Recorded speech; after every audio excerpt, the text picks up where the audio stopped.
Hi everyone. I've decided that I'm going to start a new series, Executive Function 101, because I talk about executive function skills all the time. And if you look at my channel, you see lots of useful information where I talk about applying your executive function skills. But I don't think I've ever really kind of backtracked and done the foundation piece. I came to it assuming that you at least had some understanding of what executive function skills are. So now I'm going to backtrack to make sure that you have that. So the executive function skills, we've got 8 of them. At least I go by 8. If you Google it, you might get a slightly different number depending on how people group them. And these are skills that are quietly running your business. They're quietly running your life. And we don't necessarily put a name to many of them. So first up, let's tackle the big one, executive function skills. A lot of people just I say that and they're like, it sounds so sciencey and so academic and, isn't there a better way to say it? And there is. I call them your life skills. When I'm working with high school and college clients, I will call them your adulting skills. The skills that you're required to use. People just assume you know how to do these things as an adult. True. But then the follow-up question is, but what are those skills? So I'm going to do just a really quick definition of each of these skills. I'm going to be doing individual videos on each of them where I go a little bit deeper. But for today, we're just going to do the overview. First up, we have emotional regulation or self-regulation.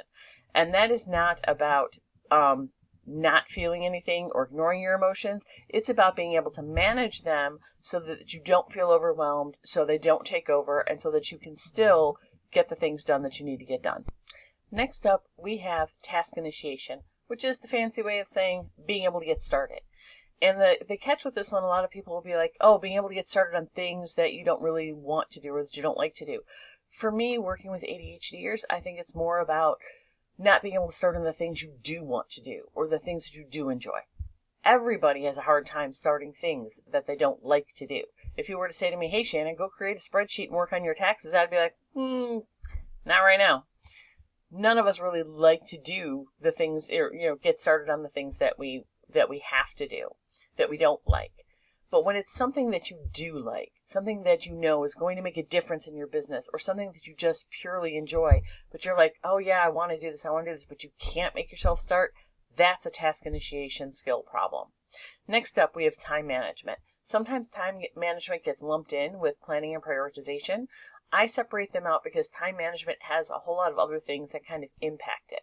Time management is about being able to look at a task and allot the right amount of time to get that task done. And this is part of why I keep it separated, because if you struggle with time blindness, your time management is absolutely going to be affected by it. Then we have planning and prioritization. I lump those two together. That's being able to look at a task or a series of tasks, be able to choose which things are the most important to do first, and then plan the order in which you're going to get them done. And now you can see why a lot of people will take time management and planning and prioritization, put them all together, because they really do impact each other. Because your planning impacts your time management. Your time management impacts your planning.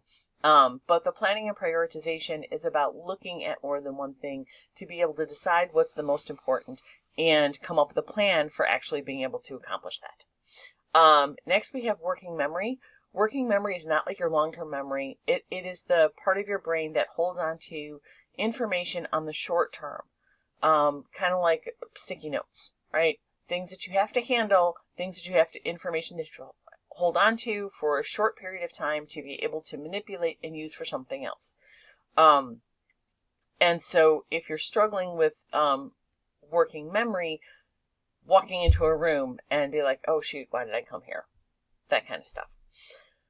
Next, we have attention.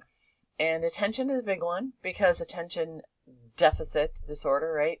The thing is, it's not that you can't pay attention. It's not that you don't pay attention. It's that you pay attention to all of the things all of the time. So it's really more of a filtering problem. It is not being able to look at things and say, this is the thing that should be getting my attention. You're looking at all of the things and your brain tries to pay attention to all of them simultaneously instead of the thing that you should be paying attention to. Next up, we have cognitive flexibility. That is your ability to see things from a different perspective, That is being able to put yourself in someone else's shoes. That is being able to shift gears when a plan goes, upside down. It's being able to stray from a routine if possible. And then lastly, we have organization. And organization is not just being neat and tidy. Organization is about being able to find what you need when you need it. It's about knowing what you have so that when you need it, you can go get it. So organization is not about being a minimalist. It's not about having things neat and perfectly organized all the time. It is about knowing what you have. So when you need the phone charger, you know how many chargers you have and where you find them. And for a lot of people who feel disorganized, it's because, oh, I thought I had a charger, don't know where it is, I'll buy another one. And then you open up a drawer a month later and discover that you have 5 chargers. That's where organization comes into play.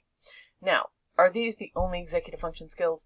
No, there's also another one called metacognition, which is a little bit, more academic. It's the thinking about thinking. It's how you approach things. I don't really cover that in terms of a skill to build. Yes, you're building it, but by working on all of these other skills that directly impact your business, that's going to impact your metacognition. Because this whole time when we're thinking about how you approach things and how you think and how you work, that's going to have an impact on all of these other skills, and it's going to impact your metacognition. So all of these are skills that you do utilize every day. These are all skills that you can find the right tools and strategies for that will have an impact, and they will improve.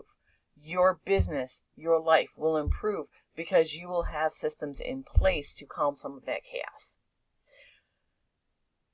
If you're an ADHDer or if you're neurodivergent, you probably blame your personality, your neurodivergence for things that don't go quite right when it's actually rooted in one of these skills.